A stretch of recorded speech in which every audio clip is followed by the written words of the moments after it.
we're doing Verite style in honor of George Romero's Diary of the Dead. Woo! And, yeah. Woo! In theaters now. That's the new sound his zombies make. Woo! And then they go Skinner. It's terrifying.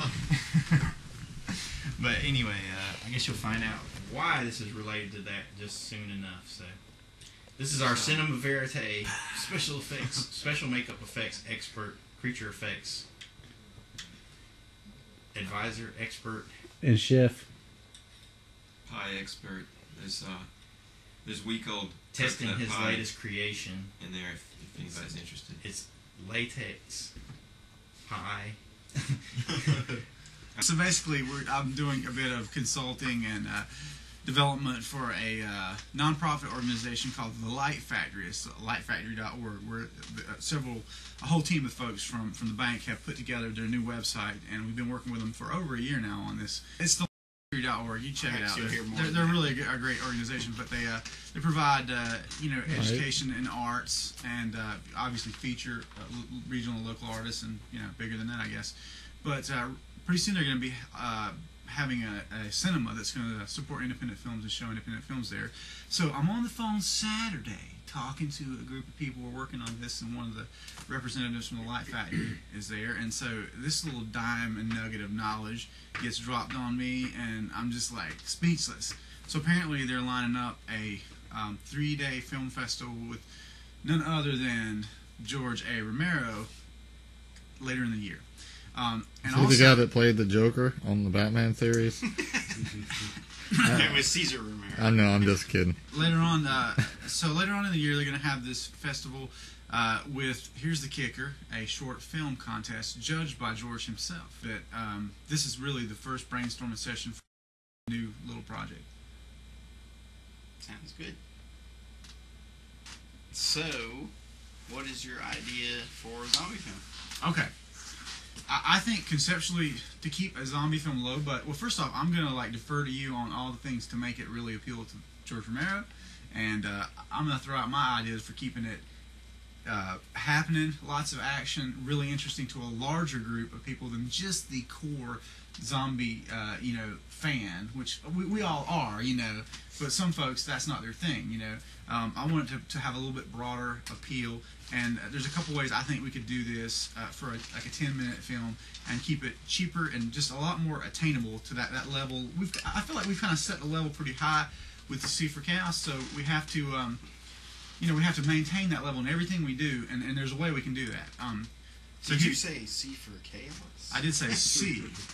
Brought to you by Mutantville Productions. Mutantville.com. You know it, you love it. LLC. So here's my idea. Okay, so on a film like this, there's two things that would be just our hugest asset going into something like that. One would be the story and our experience of having put together a cohesive, feature film which made sense, and multiple storylines converging. We think it'll make sense in the end. I don't know about you. I know it's gonna make sense.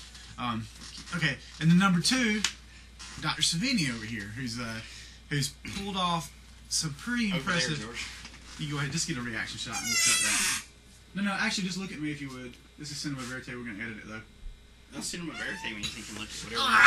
Did you just get one static shot so we just have a reaction shot? Just do that for me, because we are gonna edit this. Just use the same one every time. Yeah. All I need is one. Just none of this will be edited because it's Cinema Verite.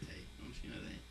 This is YouTube. Okay. All right, cool. Let's go. All right, jump in. Sorry about that, man. I just, from an editor's perspective, I'm always trying to think of the cut. I mean, that's just how it is. Okay, so here's the concept. Obviously, we can't afford to go out and hire a bunch of actors and people that we can get set in a makeup chair, take a live cast, give Todd all this, advanced work time to prepare all these makeups. But we could find 4 people like that between ourselves and our friends and actors that we work with that'd be willing to do it for next to nothing or nothing, maybe. So if we came up with a story that allowed us to limit hero zombies, if you will, to one at a time on screen, never more than, say, 2 zombies at one time that you're seeing detail on. Okay. Man, you're just not letting me flow at all, dog. What is up? If we could limit the zombies on screen where we see the facial detail to 2, actually Todd could do that. you could make up 2 guys, right, in one day, and they could conceivably be on screen at the same time. Any other zombies, background zombies, hey, that's just a little bit of blue makeup. We can all do that. Rub on some blue makeup. Get your ass back there about 40 I yards, want to whatever. stay away from the blue.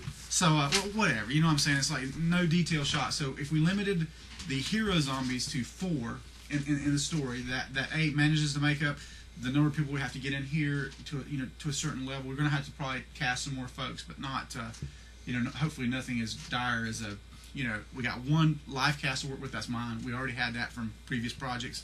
So if there's any head getting blown off or, face getting chopped in half, yours truly will play that zombie. Yes. And then, of course, Strebo is going to volunteer to be on screen and get his jaw ripped off or something like that and eaten or whatever. You wish. The premise that I have in mind, keep it in mind that it's 10 minutes and you have to tell it visually. You don't have 10 time minutes. to sit there and talk about it. That's 10 pages of script. Right. The premise that I have is a zombie, and I actually think it's relatively original in that we haven't seen this before.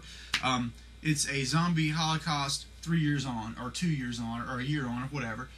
There is a survivor. This individual has survived, whoever he is, and it's kind of take off on our zombie hunter. Copyright 2004, Mutantville Productions. Right. But sort of a survivalist type, and whatever his backstory is, fill in the blank. But essentially, we pick up with him a year or so on into it. So our any zombies seen in that time frame are extremely thin people that are emaciated looking and they've dried up. And the idea being, You should definitely play those. well, I haven't.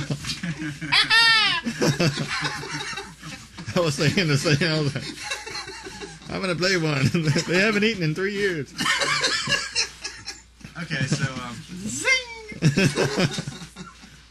all right, so those few zombies that showed up in the present day of the film, which is a few years or a year after the zombie outbreak, where realistically most of the zombies would have just petrified or putrefied to the point that they wouldn't hold together. The risk goes away, they die, whatever. And again, you don't have to explain that backstory. I think George Romero has established you don't have to explain that shit. That bleep, if you will. But anyway, we're gonna so we could take that concept and then we could tell the outbreak story, which is really what people seem to be interested in. When the end begins, what happens, and that's the typical focus. We could touch on that through a series of flashbacks that this character has. We're introduced to him when he's out doing his hunter-gatherer thing, and he encounters a few of these really emaciated zombies, which he just outs, like, hey, this is something I do every day, Whack. There's He one outs down. them like they're Takes gay. them out. Oh, okay. Outs them as in they're Those zombies are gay! What are they doing? Man, you're just not letting me roll, dude. I don't know what's up. Nah, so seriously, he has, but by this time he's a super efficient killer because he's been doing it for a year, or whatever. He's a zombie. And He's killer. he's a zombie hunter. Qu'est-ce que c'est? He's a zombie hunter. So this would give us the chance to kind of do our little John Woo thing where he's got the slick leather jacket with the weapons and the lining, and our Robert Rodriguez machete tribute and all this, things like that. We could work into this character in present day, and then we see him as a rich guy in his flashbacks, in his dreams when he nods off or whatever in his lair. We see him in his flashbacks. He's shooting up heroin. He's pulling up with a Damn zombies. Ugh. pulling up with some sort of a really ritzy car into like a mansion or something, hopping out, runs in the door, and you see this guy had it all. He was like, We'll film that at my house. Yeah, well, I filmed that with my 96 3000. Yeah, that'll be. We can pretend it was in 96 when it happened. Give and- me your butler. How about that? You can computer generate the vehicle and everything. Actually, I think that part wouldn't be so hard to set up. But anyway, But we digress. I'm sorry. Frank. so anyway, and I'm thinking that you being the story writer and the Romero aficionado, if you will, Well, you guys are. you could come up with a sort of like his character could kind of be the guy who had it all. So he goes from his character would be from going from having it all to having nothing to realizing, hey, he's still alive, and that's kind of the story of this character, you know. It's his character. So, It's very just- good. It's the classic riches to rags story. Yeah, but then at the end you got to have that realization, hey, I'm alive. You know, and I had two ideas for that. One idea is we do the old flip flop for the ending. If we did indeed call it the Zombie Hunter, which, you know, I would love that, but I mean it didn't have to be called that. But I always thought that was a catchy name. Because it's like, it seems so obvious, but maybe it's not. So at the very end of it, he could actually get bit, but he's like built up some sort of weird resistance, or he becomes a zombie, but he's still going around killing other zombies. You know, so at the end of it, he's like, he's got all these tools, and he's like, you know, whatever. I don't know. That's the goofy Tremors type ending, you know. So, and then of course the serious ending is either he dies, or he rides off into the sunset. So there's my premise.